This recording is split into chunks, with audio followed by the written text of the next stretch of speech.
ঐতিহ্যবাহী সংগঠন ঢাকা সাংবাদিক ইউনিয়ন ডিউজের বার্ষিক সাধারণ সভার সম্মানিত সভাপতি, উপস্থিত সাংবাদিক নেতৃবৃন্দ, উপস্থিত বিভিন্ন দলের রাজনৈতিক দলের নেতৃবৃন্দ এবং সবাই উপস্থিত প্রিয় সাংবাদিক বন্ধুগণ ও আমন্ত্রিত অতিথিগণ, আসসালামু আলাইকুম। প্রায় ১.৫ দশক পরে আপনারা এবং আমরা সকলে মিলে গুম, খুন, অপহরণ, আয়নাঘর কিংবা অবাঞ্ছিত ফোনের আতঙ্কমুক্ত পরিবেশে সুন্দর একটি সম্মেলনে উপস্থিত হতে পেরেছি এবং আপনারা সক্ষম হয়েছেন এরকম একটি সুন্দর সমাবেশ আয়োজন করতে। আজকের এমন একটি স্বাধীন এবং মুক্ত পরিবেশ অর্জন করতে কিন্তু হাজার হাজার ছাত্র জনতাকে শহীদী মৃত্যু বরণ করতে হয়েছে, আহত হয়েছেন অসংখ্য মানুষ। স্বৈরাচারের বিরুদ্ধে জুলাই আগস্টের গণ অভ্যুত্থানে কমপক্ষে ৬ জন সাংবাদিক শহীদ হয়েছেন। আমরা প্রত্যেকের জন্য আল্লাহর দরবারে মাগফিরাত কামনা করি। প্রিয় উপস্থিতিবৃন্দ, স্বৈরাচার বিরোধী আন্দোলনের দীর্ঘ লড়াই সংগ্রামে আমাদের সঙ্গে সক্রিয় ছিলেন এমন একজন সাংবাদিক নেতাকেও আজকের এই অনুষ্ঠানে আমি বিশেষভাবে স্মরণ করতে চাই। কিছুদিন আগে তিনি ইন্তেকাল করেছেন। তিনি সারা দেশের সকল সাংবাদিকের কাছে পরিচিত মুখ, মরহুম রুহুল আমিন গাজী। আমি আল্লাহর দরবারে তার আত্মার মাগফিরাত কামনা করছি। ফ্যাসিবাদী বিরোধী আন্দোলনে হতাহত সাংবাদিকদের সহায়তা করতে আমাদের যথাসম্ভব দলীয় উদ্যোগ রয়েছে। হতাহত সাংবাদিক এবং তাদের পরিবারকে সহায়তা করতে বিশেষ উদ্যোগ গ্রহণের জন্য আমি বর্তমান অন্তর্বর্তীকালীন সরকারের প্রতিও আহ্বান জানাই। একই সঙ্গে স্বৈরাচারী শাসন আমলে রাজনৈতিক কারণে যেসব সাংবাদিক চাকরি হারিয়েছেন কিংবা দীর্ঘদিন থেকে বেকার রয়েছেন, তাদেরকেও সাধ্যমতন চাকরি দেওয়ার জন্য আমি বিভিন্ন সংবাদপত্রে ব্যবস্থাপনা কর্তৃপক্ষের প্রতি আহ্বান জানাই।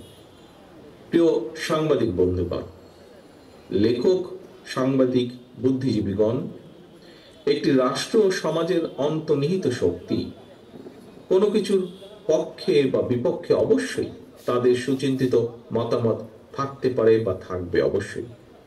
তবে আমি এই মুহূর্তে এই বিষয়ে কোনো একাডেমিক আলোচনায় না গিয়ে বরং বিশেষ করে সাংবাদিক সমাজের বন্ধুদের কাছে আমার একটি ব্যক্তিগত মতামত তুলে ধরতে চাই, এবং তা হলো সাংবাদিকতায় মনে হয় বস্তুনিষ্ঠতা বজায় রাখা অনেক বেশি গুরুত্বপূর্ণ। বিগত পলাতক স্বৈরাচারের সময় আমরা দেখেছি গণমাধ্যমের প্রতিটি শাখায় অধিকাংশ ক্ষেত্রেই বস্তুনিষ্ঠতা প্রায় হারিয়ে গিয়েছিল।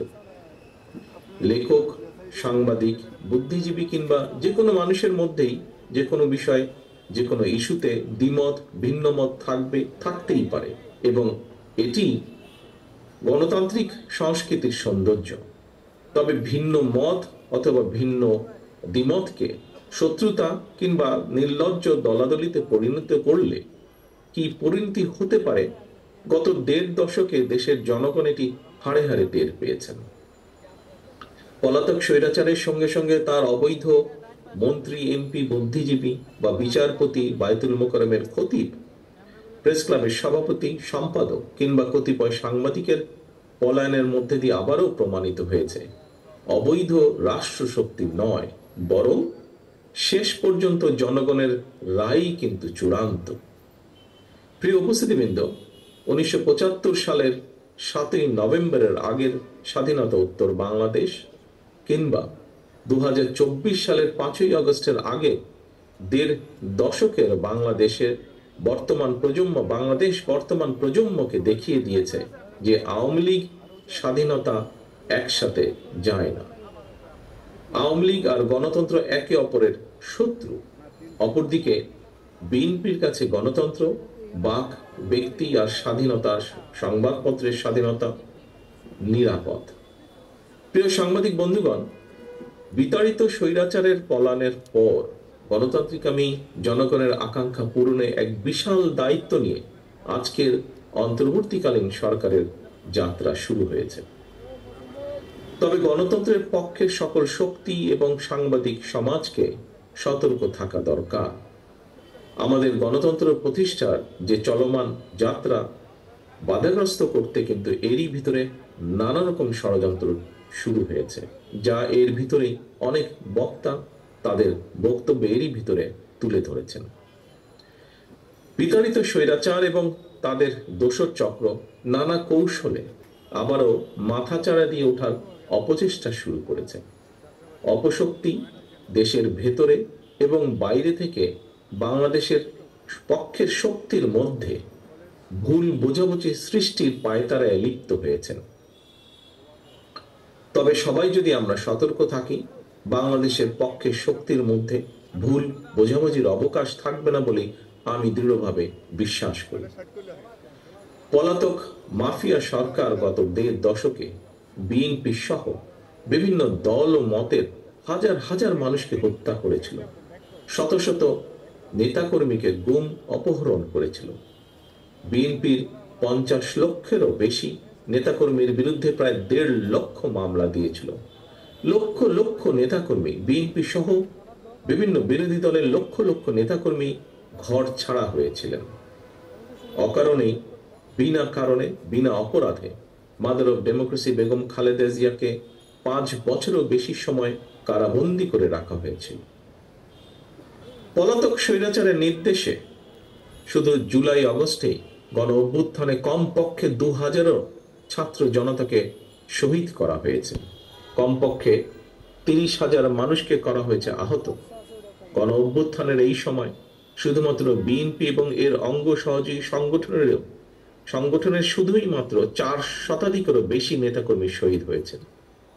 এর বাইরেও যারা শহীদ হয়েছেন বা হতাহত হয়েছেন, হয়তো তারা সরাসরি বিএনপির কর্মী নন, তবে অবশ্যই তারা বাংলাদেশের পক্ষের শক্তির সাহসী প্রাণ। তারা ছিলেন আমাদেরই কারো সন্তান, আমার, আপনার, আমাদেরই কারো ভাই, কারো বন্ধু, কারো সহকর্মী কিংবা স্বজন। এমন হাজারো হতাহত ছাত্র জনতার আত্মত্যাগের বন্ধনে বাংলাদেশের পক্ষের শক্তির মধ্যে জাতীয় ঐক্য গড়ে উঠেছে। সুতরাং আমরা যারা বেঁচে আছি, শহীদদের আকাঙ্ক্ষা একটি গণতান্ত্রিক, মানবিক, বৈষম্যহীন বাংলাদেশ প্রতিষ্ঠার মাধ্যমে শহীদদের রক্তের ঋণ পরিশোধ করা আমাদের দায়িত্ব। একই সঙ্গে পলাতক স্বৈরাচার আর তার দোসররা যাতে রাজনীতিতে পুনর্বাসিত হতে না পারে, সেই ব্যবস্থা গ্রহণ করাও কিন্তু আমাদের কর্তব্য। এজন্যই যথাযথ আইনগত এবং রাজনৈতিক পদক্ষেপ নেওয়া প্রয়োজন বলে আমরা মনে করি। পলাতক মাফিয়াগুলিদের পুনর্বাসন ঠেকাতে তাদেরকে একদিকে আদালতে বিচারের মুখোমুখি করা প্রয়োজন, অপরদিকে তাদেরকে অবশ্যই জনগণের আদালতের রাজনৈতিক বিচারে প্রত্যাখ্যাত হওয়ার পরিস্থিতিতেও ফেলতে হবে। যদি এই দুয়ের সমন্বয় ঘটাতে পারি আমরা, আমি দৃঢ়ভাবে বিশ্বাস করি গণবিরোধী বিতাড়িত অপশক্তি বাংলাদেশের রাজনীতিতে আর মাথা তুলে দাঁড়াতে সক্ষম হবে না।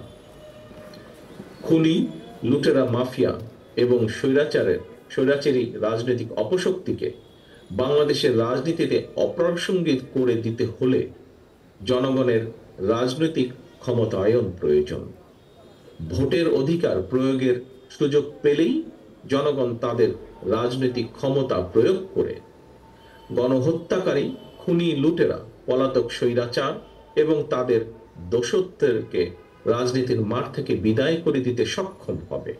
এ কারণেই বিএনপি মনে করে সংস্কার কার্যক্রমের পাশাপাশি একটি যৌক্তিক সময়ের মধ্যে অবাধ, সুষ্ঠু, নিরপেক্ষ নির্বাচন অনুষ্ঠান অবশ্যই প্রয়োজন। প্রিয় সাংবাদিক বন্ধুগণ, একটি নির্বাচনের জন্যই গণ অভ্যুত্থান হয়নি, এটি যেমন এক ধরনের বাস্তবতা, অপরদিকে আরেকটি নির্মম বাস্তবতা ছিল জনগণকে রাজনৈতিকভাবে ক্ষমতাহীন রেখে নির্বাচন ছাড়াই বারবার সরকার গঠনের মধ্য দিয়ে পলাতক স্বৈরাচার দেশে ফ্যাসিবাদী শাসন কায়েম করতে সক্ষম হয়েছিল। জনগণকে তাদের সকল রাজনৈতিক ও ন্যায্য অধিকার থেকে করা হয়েছিল বঞ্চিত। এ কারণে গণতান্ত্রিক রাজনৈতিক চর্চায় জনগণের অধিকার প্রতিষ্ঠার জন্যই নির্বাচন অবশ্যই একটি মুখ্য বিষয়। একটি নির্বাচন অনুষ্ঠানকে শুধুমাত্র একটি রাজনৈতিক দলের ক্ষমতায় যাওয়ার উদ্দেশ্য হিসাবে বিবেচনায় নিয়ে পরিস্থিতি মূল্যায়ন করলে সেটি কোনো বাস্তবসম্মত রাজনৈতিক চিন্তা নয়, বরং একটি সুষ্ঠু নির্বাচনের মাধ্যমে জনগণ তার রাজনৈতিক অধিকার চর্চার সুযোগ পায়। একই সঙ্গে ভোটের অধিকার প্রয়োগের মাধ্যমে জনগণের সঙ্গে রাষ্ট্রের মালিকানার সম্পর্ক তৈরি হয়।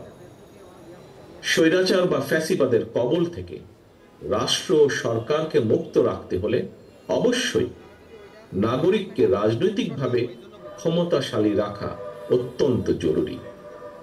রাষ্ট্রের রাজনৈতিক বন্দোবস্ত এমন হওয়া প্রয়োজন যেখানে ইউনিয়ন পরিষদ থেকে জাতীয় সংসদ নাগরিকদের প্রত্যক্ষ ভোট ছাড়া একজন ব্যক্তি কোথাও কোনোভাবেই জনপ্রতিনিধি নির্বাচিত হতে সক্ষম হবেন না। এভাবেই সর্বস্তরে ভোটের মাধ্যমে জনপ্রতিনিধি নির্বাচন চর্চার মাধ্যমে রাষ্ট্র এবং সমাজে জনগণের রাজনৈতিক ক্ষমতায়ন নিশ্চিত হবে। রাষ্ট্রে জনগণের রাজনৈতিক ক্ষমতায়ন নিশ্চিত থাকলেই কোনো ক্ষমতাসীন সরকারই ভোট ছাড়া রাষ্ট্র ক্ষমতা দখলে রাখার ফ্যাসিবাদী মানসিকতা তৈরি হওয়া থেকে দূরে থাকবে। ক্ষমতাসীনদেরকে জনগণের কাছে যত বেশি দায়বদ্ধ থাকা এবং দায়বদ্ধ রাখা যাবে, দেশের রাজনৈতিক সংস্কৃতিও তত বেশি সমৃদ্ধ, শক্তিশালী এবং কার্যকর থাকবে। একটি জবাবদিহিমূলক গণতান্ত্রিক সরকারে জনগণ এবং নাগরিকের মধ্যে সেতু বন্ধন হচ্ছে সংসদ। নাগরিকদের কাছে জবাবদিহিতা নিশ্চিত করার একমাত্র উপায়। প্রিয় সাংবাদিক বন্ধুগণ, রাষ্ট্রপতি, প্রধানমন্ত্রী কিংবা রাজনৈতিক নেতা, শ্রমজীবী, কর্মজীবী অথবা চাকরিজীবী, বেকার কিংবা উদ্যোক্তা, বাড়িওয়ালা কিংবা ভাড়াটিয়া, মুসলমান কিংবা হিন্দু, প্রতিটি নাগরিকের জন্যই আমাদের সংবিধানে একটি বৈষম্যহীন অধিকার রয়েছে। এবং কি সেটি হলো ভোটের অধিকার। যদিও বৈষম্যহীন সেই ভোটের অধিকার প্রয়োগের কোনো নিশ্চয়তা নেই, আমার কাছে মনে হয় বৈষম্যহীন বাংলাদেশ গড়তে প্রতিটি নাগরিকের একটি বৈষম্যহীন অধিকার প্রয়োগে অধিকার নিশ্চিত থাকা অত্যন্ত জরুরি। প্রতিটি নাগরিকের জীবনে একমাত্র বৈষম্যহীন অধিকার তথা ভোটের অধিকার প্রয়োগের মাধ্যমেই নাগরিকেরা যার যার পছন্দের প্রতিনিধি নির্বাচন কিংবা অপছন্দের প্রতিনিধিকে প্রত্যাখ্যান করার সুযোগ তৈরি হবে। অন্তর্বর্তীকালীন সরকার ইতিমধ্যেই নির্বাচন কমিশন পুনর্গঠন করেছে। জনগণের ভোটের নির্বাচিত প্রতিনিধিদের দ্বারা একটি জনপ্রতিনিধিশীল সংসদ ও সরকার গঠনের লক্ষ্যে এটি একটি গুরুত্বপূর্ণ ধাপ বলে আমরা মনে করি। প্রিয় সাংবাদিক বন্ধুগণ, রাষ্ট্র, সরকার এবং রাজনীতি বিদ্যমান অবস্থা ব্যবস্থা সংস্কারের লক্ষ্যে 2022 সালে বিএনপি প্রথম 27 দফা সংস্কার প্রস্তাব উপস্থাপন করেছিল। পরবর্তী সময়ে বাংলাদেশের পক্ষের গণতান্ত্রিক রাজনৈতিক দলগুলোর সঙ্গে মত বিনিময় শেষে 2023 সালে 31 দফা সংস্কার উপস্থাপন করেছে বিএনপি। বিএনপির উপস্থাপিত সংস্কার প্রস্তাবে গণমাধ্যমের স্বাধীনতা নিশ্চিত করার লক্ষ্যে সুপ্রিম কোর্টের সাবেক বিচারপতি, অভিজ্ঞ মিডিয়া ব্যক্তিদের নিয়ে একটি মিডিয়া কমিশন গঠনের কথা বলা হয়েছে।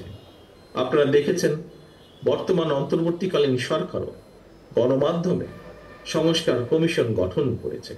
সুতরাং সংস্কার কার্যক্রম নিয়ে অন্তর্বর্তীকালীন সরকারের সঙ্গে বিএনপির কোনো বিরোধ নেই।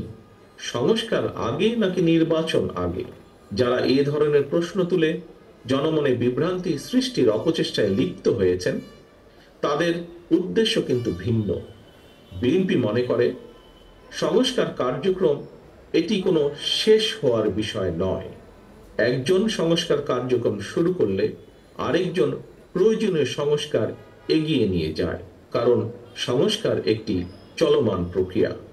তবে সরকারে কিংবা সরকারের বাইরে আমাদের প্রত্যেকের মনে রাখা দরকার, গণতান্ত্রিক রাজনৈতিক সংস্কৃতির গুণগত উত্তরণ ছাড়া পুঁথিগত সংস্কার অনেকটাই অকার্যকর। সংস্কার কার্যক্রমকে কার্যকর করতে চাইলে সবার আগে জনগণের নিত্য দিনের দুর্দশা লাঘবের ব্যবস্থা করা দরকার। জনগণের নিত্য প্রয়োজনীয় সরবরাহ নিশ্চিত করা না গেলে সংস্কার কার্যক্রমের কাঙ্ক্ষিত সুফল পাওয়া যাবে না। প্রিয় সাংবাদিক বন্ধুগণ, আমরা এমন একটি রাষ্ট্র ও সমাজ বিনির্মাণের লক্ষ্যে কাজ করছি যেখানে সাগররণীদের বিচারের ব্যাপারে রাষ্ট্র উদাসীন থাকবে না। নিশ্চিত থাকবে মানুষের বাক ও ব্যক্তি স্বাধীনতা। এই লক্ষ্য অর্জনে আপনাদের সকলের সহযোগিতা চাই। পরিশেষে ঢাকা সাংবাদিক ইউনিয়নের সম্মেলনের সফলতা কামনা করে এবং আমাকে এখানে আমন্ত্রণ জানানোর জন্য আপনাদের সকলকে আন্তরিকভাবে ধন্যবাদ দিয়ে আমার বক্তব্য শেষ করছি। আল্লাহ হাফেজ। বাংলাদেশ জিন্দাবাদ। বাংলাদেশ জাতীয়তাবাদী দল জিন্দাবাদ।